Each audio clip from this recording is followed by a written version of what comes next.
झारखंड में एक JAC board का जो अध्यक्ष है उसका पद खाली पड़ा हुआ है। इससे लगभग 21 लाख जो छात्र है उनका भविष्य जो पूरी तरह से अंधकार में है। जेपीएससी का भी अध्यक्ष का पद खाली है और अभी जो लास्ट सिविल सर्विसेज का एग्जामिनेशन हुआ था, मेंस का एग्जामिनेशन हुआ था, उसका रिजल्ट अभी तक नहीं आया। पिछले 6 साल से महिला आयोग के पद का खाली पड़ा हुआ है। बाल अपराध झारखंड में बहुत हो रहे हैं। झारखंड बाल संरक्षण आयोग उसके अध्यक्ष का पद खाली पड़ा हुआ है। Jharkhand state mineral development corporation इसके अध्यक्ष का पद खाली पड़ा हुआ है। झारखंड फॉरेस्ट डेवलपमेंट कॉर्पोरेशन इसके अध्यक्ष का पद खाली पड़ा हुआ है। इसके अलावा बहुत सारे इंपॉर्टेंट इंस्टीट्यूशन जैसे कि सूचना आयोग की बात करें, ये जितने भी अध्यक्ष का पद वगैरह जो खाली पड़ा हुआ है, इसमें भी पॉलिटिक्स है। पॉलिटिक्स कैसी है? क्योंकि सरकार ये जो बनी है, इस सरकार को बहुत सारे इसके कार्यकर्ता उनको अपीज करना है। हमारा इल्जाम बिल्कुल साफ है कि सरकार का जो फोकस है वो गवर्नेंस पे है ही नहीं और इसका खामियाजा जो है हमारी जनता जो है भुगत रही है। एक तरफ झारखंड में जैक बोर्ड के अध्यक्ष पद के खाली होने के बाद से ही छात्रों का भविष्य, छात्रों की परीक्षा आधार में लटकती नजर आ रही है।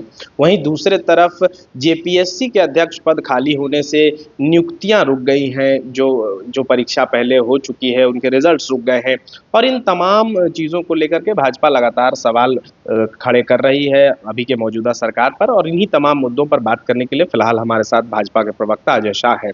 अजय जी, आप लोग लगातार ये मुद्दा उठा रहे हैं, जैक का अध्यक्ष नहीं है, जेपीएससी का अध्यक्ष नहीं है, सरकार कह रही है कि थोड़ा समय दीजिए।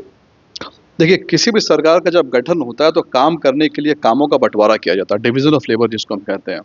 अब डिवीजन ऑफ लेबर में कई सारे मंत्रालय बनाए जाते हैं, विभाग बनाए जाते हैं, आयोग बनाए जाते हैं, बोर्ड्स बनाए जाते हैं और तभी जो है ये काम सुचारू रूप से किसी भी एडमिनिस्ट्रेशन का जो है वो चलता है। लेकिन हम ये देख रहे हैं कि यहाँ झारखंड की जो सरकार है, यहाँ पर कई सारे बोर्ड, आयोग, निगम जो है और वो काफ़ी महत्वपूर्ण है, उन सबके पद जो है वो खाली पड़े हुए हैं। उदाहरण के लिए सबसे बड़ा उदाहरण जो छात्र आज सफ़र कर रहे हैं, जैसे कि मान लीजिए कोई छात्र सबसे पहले आप मान लीजिए स्कूल में है, तो स्कूल में उसको कंट्रोल करने के लिए झारखंड एकेडमिक काउंसिल बना हुआ है। झारखंड में एक जैक बोर्ड का जो अध्यक्ष है उसका पद खाली पड़ा हुआ है। इससे लगभग 21 लाख जो छात्र है उनका भविष्य जो पूरी तरह से अंधकार में है। बहुत ज़्यादा कन्फ्यूज़न है, एडमिट कार्ड कब मिलेगा, मिलेगा भी कि नहीं मिलेगा, बोर्ड्स के एग्ज़ाम्स कब होंगे। अब जैसे ही वो छात्र मान लीजिए स्कूल पास करके 11-12 पास कर जाता है, तो उसके बाद वो कॉम्पिटिटिव एग्जामिनेशन में बैठना चालू करता है, जिसके लिए एक बॉडी है Jharkhand staff selection commission. Jharkhand staff selection commission जो आप देखेंगे वो भी एक प्रभारी अध्यक्ष के तहत जो चल रहा है।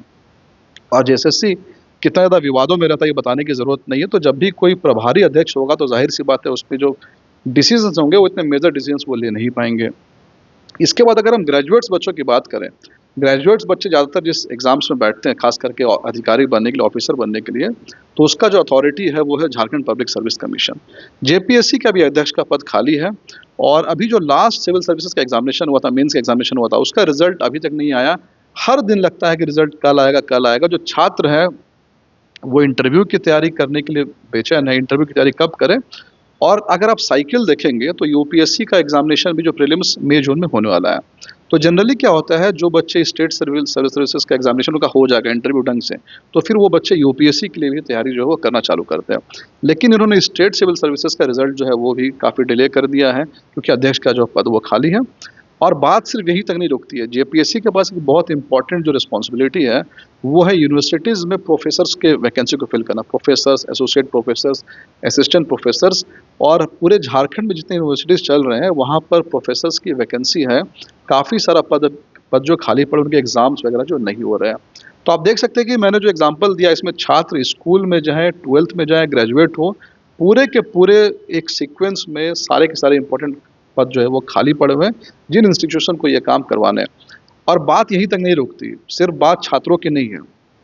अगर आप ओवरऑल सिनेरियो देखेंगे तो आप देखेंगे इसके अलावा बहुत सारे इंपॉर्टेंट पद होते हैं। जैसे कि मान लीजिए हमारे राज्य में महिलाओं के खिलाफ बहुत सारे अपराध की घटनाएं आ रही है। इसको रोकने की जिम्मेवारी किसकी है? कंट्रोल करने की जिम्मेवारी वो है महिला आयोग। पिछले 6 साल से महिला आयोग के पद का खाली पड़ा हुआ है। बाल अपराध झारखंड में बहुत हो रहे हैं। झारखंड बाल संरक्षण आयोग उसके अध्यक्ष का पद खाली पड़ा हुआ है। अगर झारखंड की जनता बिल्डर के फ्रॉड से परेशान है तो उसके लिए जो बॉडी है Jharkhand real estate regulating authority Jharera, उसके अध्यक्ष का पद जो है खाली पड़ा हुआ है। Jharkhand state mineral development corporation इसके अध्यक्ष का पद खाली पड़ा हुआ है। झारखंड फॉरेस्ट डेवलपमेंट कॉर्पोरेशन इसके अध्यक्ष का पद खाली पड़ा हुआ है। इसके अलावा बहुत सारे इंपॉर्टेंट इंस्टीट्यूशन जैसे कि सूचना आयोग की बात करें, मानव अधिकार आयोग की बात करें, लोकायुक्त की बात करें, ये सारे के सारे पद खाली पड़े हुए हैं। तो आपने जैसा जो बताया कि सरकार की तरफ से डिफेंस आ रहा है कि कुछ वक्त दीजिए, तो मैं तो कह रहा हूँ महिला आयोग के लिए 6 साल का वक्त हो गया, बाल आयोग के लिए 2 साल का वक्त हो गया। ऐसे कई सारे आयोग है जो कि सालों साल से रीक चल रहे हैं और ये हमेशा बोल रहे हैं कि अगले महीने होगा, अभी होगा, तभी होगा। हमारा इल्ज़ाम बिल्कुल साफ है कि सरकार का जो फोकस है वो गवर्नेंस पे है ही नहीं और इसका खामियाजा जो है हमारी जनता जो है भुगत रही है।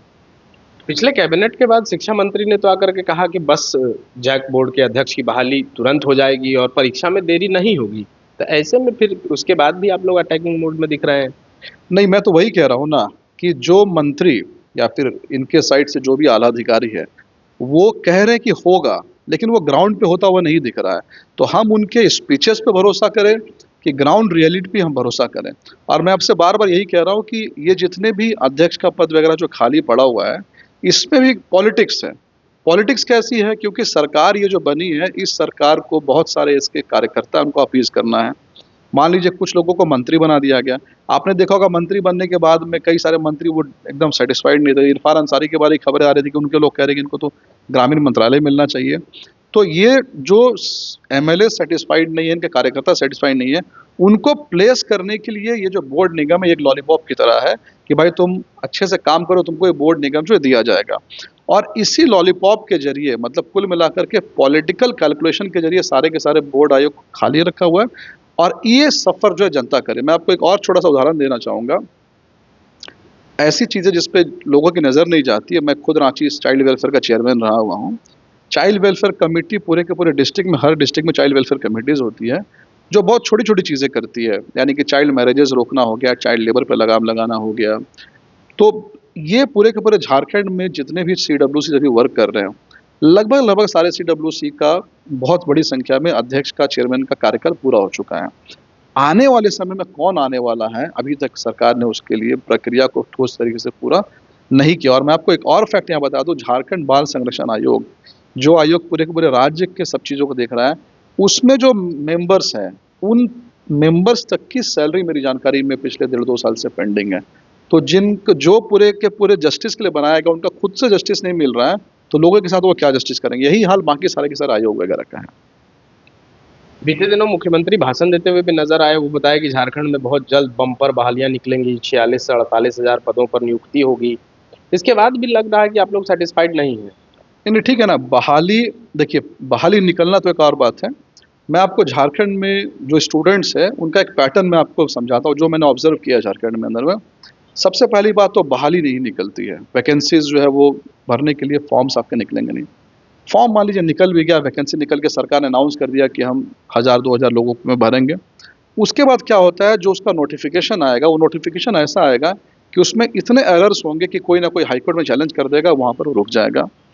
मान लीजिए हाई कोर्ट से क्लियरेंस मिला, एग्ज़ाम हो गया, तो एग्ज़ाम में कोई ऐसी धांधली हो जाए कि फिर वहाँ पर रुक गया, फिर कोर्ट में केस चला जाएगा।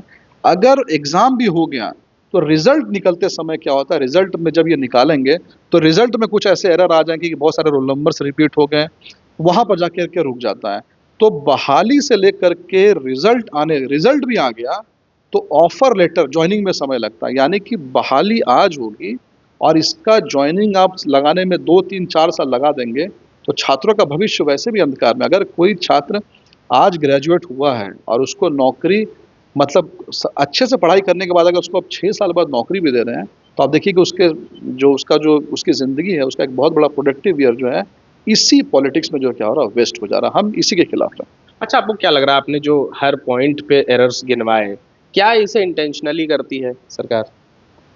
नहीं, बहुत सारे ऐसे एरर्स होते हैं जो कि इंटेंशनली नहीं करती है, लेकिन सीरियसली नहीं लिया जाता है। सीरियसली नहीं लिया जाने का क्या मतलब है कि आपने क्या-क्या कहीं से भी कट पेस्ट कर दिया। मैं उदाहरण देता हूँ, मान लीजिए झारखंड एसएससी सीजीएल का एग्ज़ामिनेशन हुआ। अब आपने एसएससी सीजीएल एग्ज़ामिनेशन में आपने एक बॉडी अपॉइंट किया, आपने उसको कहा कि तुम जो क्वेश्चन पेपर सेट करो। अब अगर कोई बॉडी आप अपॉइंट कर रहे हैं, तो उस बॉडी का काम क्या है, वो बॉडी अच्छे तरीके से एक क्वेश्चन पेपर सेट करे, प्रोफेशनल तरीके से करे, वो नहीं हो रहा है, तो अधिकारी इसको सीरियसली नहीं ले रहे हैं। अब मैं आपको एक दूसरा एग्जांपल देता हूँ। आज से लगभग 1 साल पहले झारखंड सरकार ने एक टेंडर फ्लोट किया था कि यूपीएससी, जेपीएससी की तैयारी करने के लिए हम जो छात्र हैं, उनको हम स्कॉलरशिप देंगे। आप दिल्ली जा सकते हैं, आप यहाँ जा सकते हैं। कोचिंग इंस्टीट्यूट्स को इम्पैनल करने के लिए एक टेंडर निकाला गया था। अब आज तक उस टेंडर का प्रोसेस जो आगे नहीं बढ़ा। अब मुझे ये बताइए, जेपीएससी का चलिए साइकिल इधर-उधर हो सकता है, पर यूपीएससी का साइकिल तो फिक्स है। यूपीएससी मई-जून में प्रीलिम्स होगा, नवंबर दिसंबर में मेंस होगा, उसके बाद उसका इंटरव्यू होगा। अगर आप प्रीलिम्स मई जून में हैं और आप उनको स्कॉलरशिप देंगे अप्रैल में देंगे, तो वो स्कॉलरशिप भला किस काम का है? तो कहने का ये मतलब है कि अगर आप किसी चीज़ को सीरियसली नहीं लेंगे, उसके टाइमलाइन में ही आप अगर गड़बड़ी करेंगे, तो अल्टीमेटली जिस ऑब्जेक्टिव के लिए आप उसको लेकर के आए थे, वो कहीं न कहीं सफ़र कर रहा है। हम इसी के खिलाफ हैं। मैं अगेन रिपीट कर रहा हूँ कि जो अधिकारी जो वैकेंसी ला रहे हैं या जो नॉर्म्स बना रहे हैं, उसमें इतनी ज़्यादा खामियाँ सिर्फ़ इसलिए क्योंकि वो सीरियसली चीज़ों को नहीं लेते, बस एक फॉर्मेलिटी के लिए काम को पूरा कर रहा है और खामियाजा छात्रों को भुगतना पड़ रहा है। एवं इंजीनियर बनकर भरे सफलता की ऊंची उड़ान, जहां साधारण छात्र भी झारखंड टॉपर्स बनकर बना रहे इतिहास। दूरदर्शी शिक्षाविद श्री विपिन सिंह के मार्गदर्शन में मेडिकल एवं इंजीनियरिंग के लाखों छात्रों के लिए आशा की किरण के रूप में goal nation's leading institute. thefollowup.in. Like, share, and subscribe. www.thefollowup.in